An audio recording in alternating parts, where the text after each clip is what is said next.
বর্তমান সমাজে দেখা যায় যে যত মিথ্যা কথা বলতে পারে সে তত টিকে যায়। যে যত সত্য কথা বলে তাকে মানুষ পছন্দ করে না।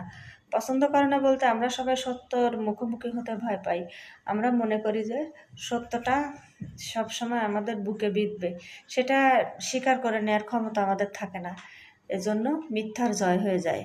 অথচ সেই মিথ্যাবাদীরা কিন্তু সে সত্যবাদীটাকে বা বিপদগ্রস্ত মানুষকে নিয়ে প্রতিনিয়ত মজা করে।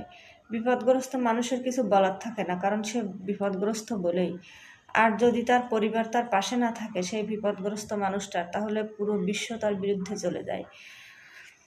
আমরা সবসময় দেখি যে যে যত বেশি অসহায় আমরা তাকেই আঘাত করি, আর যার ক্ষমতা আছে, যার লোকবল আছে, আমরা তাদেরকে কিছু বলতে সাহস পাই না। সেই সাহস আমাদের নেই, কারণ আমরা ধরেই নেই যে কখন কে এসে আমাদের টুটি চেপে ধরে। ওর থেকে ওকে কিছু না বলাই ভালো, ওর থেকে দূরত্ব বজায় রাখাই ভালো। কিন্তু আমাদের ভিতরে একটা পশুসত্তা আছে, যে পশুসত্তাটা আমাদেরকে প্রতিনিয়ত তাড়িয়ে বেড়ায় আর বলে একে ধরো তাকে মারো।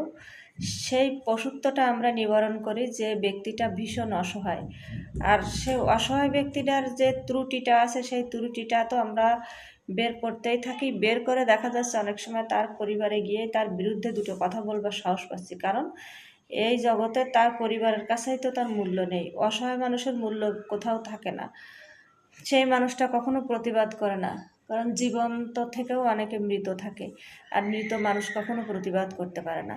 যারা জীবন মৃত্যুর সন্ধিক্ষণে দাঁড়িয়ে থাকে তারাই জানে পৃথিবীটা কত বিষাদগ্রস্ত, কতটা সমস্যাপূর্ণ, কতটা জীবন আর কি যন্ত্রণাপূর্ণ, সেটা সে ছাড়া আর কেউ জানে না।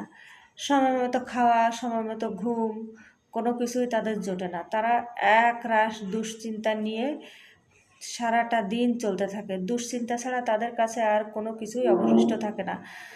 তাদের যেন দুশ্চিন্তা একেবারে রক্তের সাথে মিশে গেছে। তাদের শিরায় শিরায়, প্রত্যেকটা রক্তের কণায় কণায়, অনুপরমাণু সমস্ত জায়গায় সেই দুশ্চিন্তা দুশ্চিন্তা দুশ্চিন্তা। একটা সময় দুশ্চিন্তা করতে করতে তাদের অনেক কিছু মনে থাকে না, তারা অনেক পাগলামি করে বসে। আর সুখী মানুষ বা অতি আবেগী মানুষ সেগুলো নিয়ে হাসি ঠাট্টা করে। আর যাকে নিয়ে হাসি ঠাট্টা করা হয় সে আরও সংকীর্ণ হয়ে পড়ে, নিজেকে গুটিয়ে নেয়। তার মনে সর্বদাই একটা কথা কাজ করে যে করিতে পারি না কোনো কাজ, সদা ভয় সদা লাজ। কাউকে নিয়ে টিটকারি, কাউকে নিয়ে মজা করার আগে আমরা যদি একবার তার অবস্থানটা চিন্তা করি, তাহলে কিন্তু অনেক সময় আমরা মানুষকে মজা করার বদলে সহানুভূতি দেখাতে পারি। কারো গঠন, কারো মেধা নিয়ে আমরা কখনো যদি চিন্তা করে থাকি, তাহলে তার ত্রুটিটা অবশ্যই বের করতে পারবো। যদি সেই ত্রুটিটা সংশোধনযোগ্য হয় তাহলে সংশোধন করে দেওয়া উচিত, আর যদি সেটা সংশোধনযোগ্য না হয় তাহলে আমরা কিছু না বলি। সৃষ্টির উপরে তো আর আমাদের হাত নেই।